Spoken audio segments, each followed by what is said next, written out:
بسم اللہ الرحمن الرحیم۔ السلام علیکم ناظرین کرام، جیسا کہ آپ جانتے ہیں 9-10 دن ہو گئے ہیں غزہ میں قیامت برپا ہے۔ غزہ میں ایک ایسی جنگ لڑی جا رہی ہے جسے آپ یہ تو کہہ سکتے ہیں کہ اسرائیل کو اس جنگ میں حماس کے ہاتھوں ہزیمت اٹھانا پڑی، لیکن اس وقت غزہ میں لوگ بالخصوص مسلمانوں کی ایک بہت بڑی تعداد جو فلسطینی ہیں ان کو بے پناہ مظالم کا سامنا کرنا پڑ رہا ہے۔ ان کے گھروں پر بمباری ہو رہی ہے، ہزاروں فلسطینی زخمی ہو چکے ہیں، 1000 سے زائد بچے شہید ہو چکے ہیں، کوئی 2-2.5 کے قریب فلسطینی شہید ہو چکے ہیں۔ اس کے جواب میں اسرائیلی بھی مارے گئے ہیں، لیکن ان کی تعداد اتنی زیادہ نہیں ہے جتنی اس وقت فلسطین کے ان بے آسرا لوگوں کی ہے۔ تو ناظرین کرام، آج کا دن ہمارا غزہ میں لڑنے والے فلسطینیوں کے لیے۔ آج میں آپ سے استدعا کروں گا کہ اگر آپ نے میرا یوٹیوب چینل نواز رضا کے ساتھ اب تک سبسکرائب نہیں کیا تو برائے کرم اسے فوری طور پر سبسکرائب کریں، لائک کریں اور اب آپ کے ساتھ شیئر کریں، اور آئیکن کا وہ بٹن دبانا نہ بھولیے کہ جب ہم ویڈیو لوڈ کریں تو سب سے پہلے آپ کو اطلاع ملے۔ ناظرین کرام، یہ جب حماس نے اسرائیل پر حملہ کیا تو اسرائیل میں تو قیامت برپا ہو گئی تھی، اس میں کوئی شک نہیں ہے۔ ان کی ساری انٹیلیجنس، سب کچھ چیزیں ناکام ہو گئیں۔ بے پناہ اسلحہ سے لیس اسرائیلی فوج دیکھتی رہ گئی، اسے سنبھلتے کچھ وقت لگا، لیکن اس دوران سب سے پہلے امریکہ سرکار ان کی امداد کے لیے آئی، اور امریکی صدر کو باقاعدہ ٹیلی ویژن پر آ کے اعلان کرنا پڑا۔ امریکی صدر جو بائیڈن نے اسرائیل کے ساتھ کھڑے ہونے کا اعلان کیا۔ کچھ ظاہر ہے کہ وہ امریکہ میں یہودیوں کے دباؤ کے نیچے تھے، اور جس طرح انہوں نے کھڑے ہو کے حمایت کی، 59 کے لگ بھگ مسلم ممالک ہیں تماشا دیکھتے رہے۔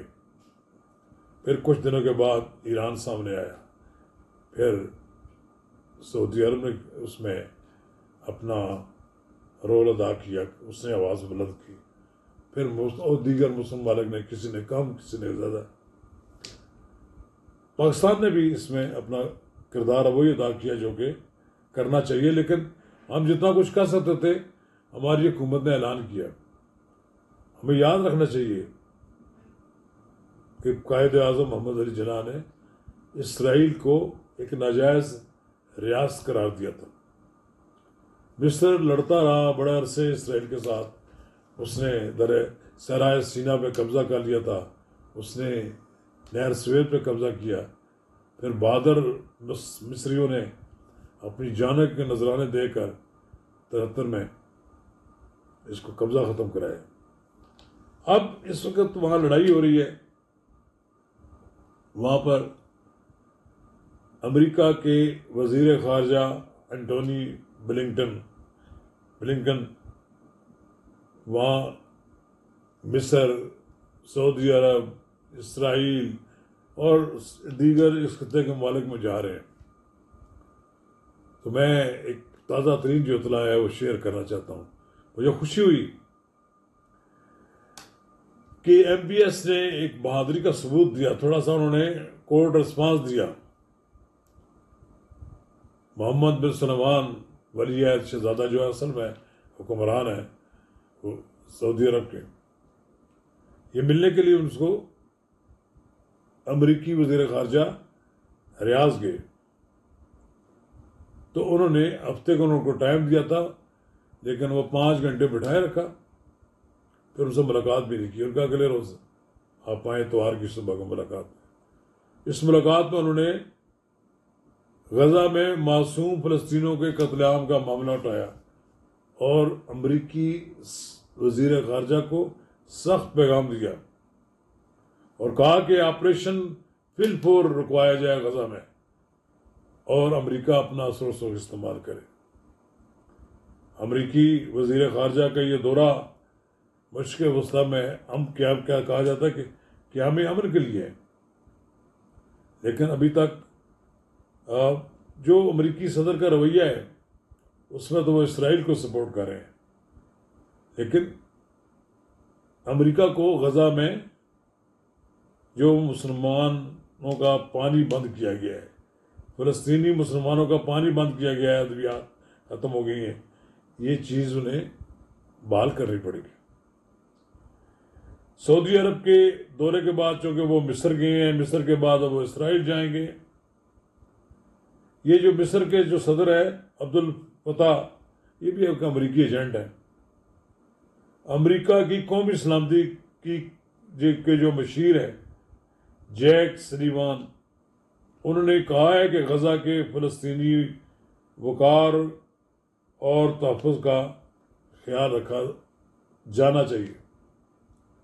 اب ایک خطرہ محسوس کیا جا رہا ہے کہ ایران کے ملوث ہونے کا بھی امکان ہے۔ عراق تو اب اس پوزیشن میں نہیں ہے۔ جو حال امریکہ نے عراق کیا اس کے بعد تو وہ اسرائیل کو آنکھیں نہیں دکھا سکتا، جارڈن نہیں دکھا سکتا، کویت نہیں دکھا سکتا۔ سعودی عرب بھی کوئی تھوڑی بہت کوئی بات کرے، لیکن سعودی عرب کے بل بوتے پر فلسطینی کھڑے تو ہو سکتے ہیں، ہاں پاکستان دکھا سکتا ہے۔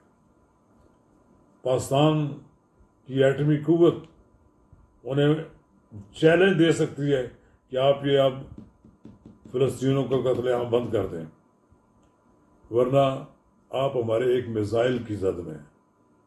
یہ ہو سکتا ہے، لیکن بہرحال اگر یہ سلسلہ جاری رہا اور انہوں نے فلسطینیوں کو ختم کرنے کی کوشش کی اسرائیل نے، تو بالآخر آپ دیکھیں گے ایران میدان میں آ جائے گا۔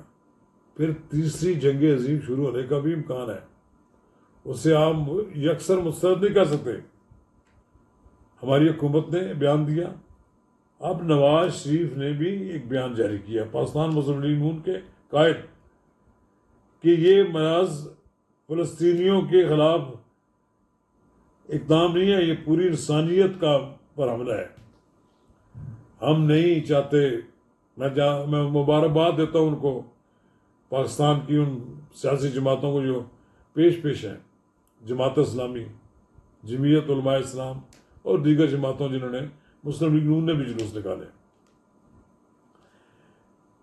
اس وقت ہمیں پاکستان میں فلسطینی عوام کی مدد کے لیے فنڈز اکٹھے کرنے کی ضرورت ہے۔ ہمیں انہیں خوراک پہنچانے کی ضرورت ہے، ہمیں ادویات پہنچانے کی ضرورت ہے، اسلحہ پہنچانے والے پہنچا دیں ان کو، لیکن ایک بات یہ ہے کہ اب سیز فائر ہونا چاہیے۔ سیز فائر نہیں ہوگا تو پھر لڑائی شدت اختیار کر سکتی ہے، نہ جانے پھر کیا اس پر انجام نکلے گا۔ اور میرا خیال یہ ہے کہ اب امریکہ کو اسرائیل کو جنگ بندی پر آمادہ کر دینا چاہیے اور غزہ میں بے گناہ فلسطینیوں کا قتل عام بند کرانا چاہیے، ورنہ پھر دنیا کی کوئی طاقت تیسری جنگ عظیم کو نہیں روک سکے گی۔ شکریہ۔